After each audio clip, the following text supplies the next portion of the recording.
fever you sweat out? It's a fever you can't sweat out. But go ahead. Ask us why we love this album, Q. Go ahead. Ask us. Have you finished? Do you have any legit questions to ask the world? This is a small room. I know they don't know, but this is a small room. All right, fair. What made it stand out? What about it? I mean, they have a huge, diverse repertoire, especially pre-split, post-split. What about this album? For me, like, since as a singer, fucking just the delivery, dude. Like, that fucking delivery, I have never, and still to this day, I haven't heard anyone who has basically come out with such force with his songwriting and his delivery. Like, oh my god, that alone what drew me to it, and then just the amount of, like, you could tell how much they knew about music. Like, basically listening throughout the album and all the different sounds and all the different genres that must have influenced this kid. And the fact that he wrote that shit when he was, like, in high school. Like, that makes no sense to me. I thought that we could talk about this later, which half of the album you like the best. But I feel that, because it is divided because of the intermission. Yeah, I feel that Brandon's writing is evident, but it isn't until you hear the intermission track where you hear him play that piano part, and then you hear the first part with the bass and very EDM part. But mind you, this is 2006. Yeah. And the fact that they put those parts together, and it came out of nowhere, I thought that was great to know what's going on around. And many artists are very oblivious to what the music is around them, and I thought that was really cool. Yeah, and he incorporated it, and like, it kind of kept his sound forward, and just fucking amazing. Just like I very much think that album was lightning in a bottle. Like, I don't know if they're gonna be able to do something like that again. Maybe like a few standout tracks in later efforts, but like a full, like, that whole album, you can just listen to the entire thing, and every single one of them, just let it go. Like, it's incredible. Yeah, even for losing the songwriter, I feel like they held it very well. Yeah. As far as the album goes, despite the instrument, the added orchestral elements, etc., the instrumentation is very traditional rock. How did that? I wouldn't say traditional rock. Yeah. Like that very rock lineup, but it sounds so different. Okay. Agree. How does that change? How has that changed the way you write or think about music? The second half of that album, the fact that it was basically big band done in the 2000s was ridiculous. The song "These Tables," whatever the huge titles, I couldn't believe that was an actual song written in the 2000s. Like, I thought that it's so huge. Yeah. And then you even have stuff like on the first song, like, or the second song, "London Beckons," where you're gonna have a lot of synth sounds, and it's not overdone in the sense that it's not corny. It's just all the sounds are adding to the element of the raw songwriting, which is a bass player, a drummer, a guitarist, and a singer. I felt that they did things on a huge scale, and unfortunately, most people won't notice that. Unless you're a musician, it's really hard to notice the level. The level of all the things they covered. There's so much. Yeah. Just the fact that they were able to get so many elements from different genres and make them work, like, especially in the rock category, where, like, I feel like a lot of people that listened to that album, like, weren't really open to it at the time that it came out.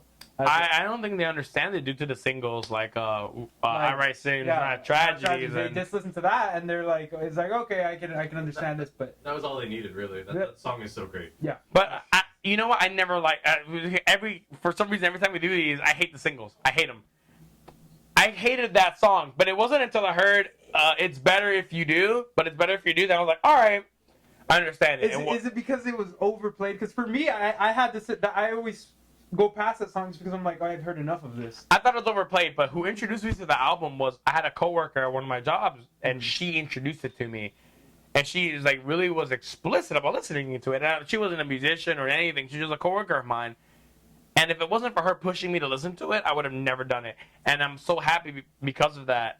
And maybe she didn't grasp the elements of it, but all those songs are not very cut and paste. That's not Warped Tour material. That's not like we just No. made this in a bedroom. No. All those songs are so methodically thought out.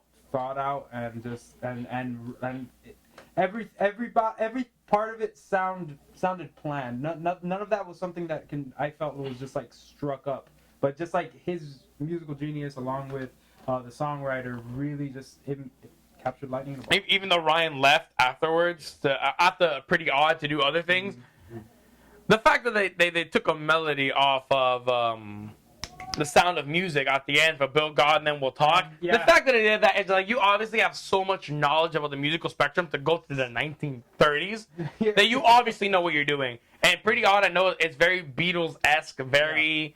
I've actually been listening to that album a lot lately. It's great. I love Pretty Odd. I'm not mad at it. I get it now. As a fan, when I was living in that scene, I was pissed at it because I didn't understand why they were putting out those things. Yeah. But songs like Folking Around and Around the Sea and are now making sense as songwriting pieces. 9 in the afternoon too. 9 in the Afternoon is great, but they have this ability to create and capture a vision and a sound, which a lot of artists don't.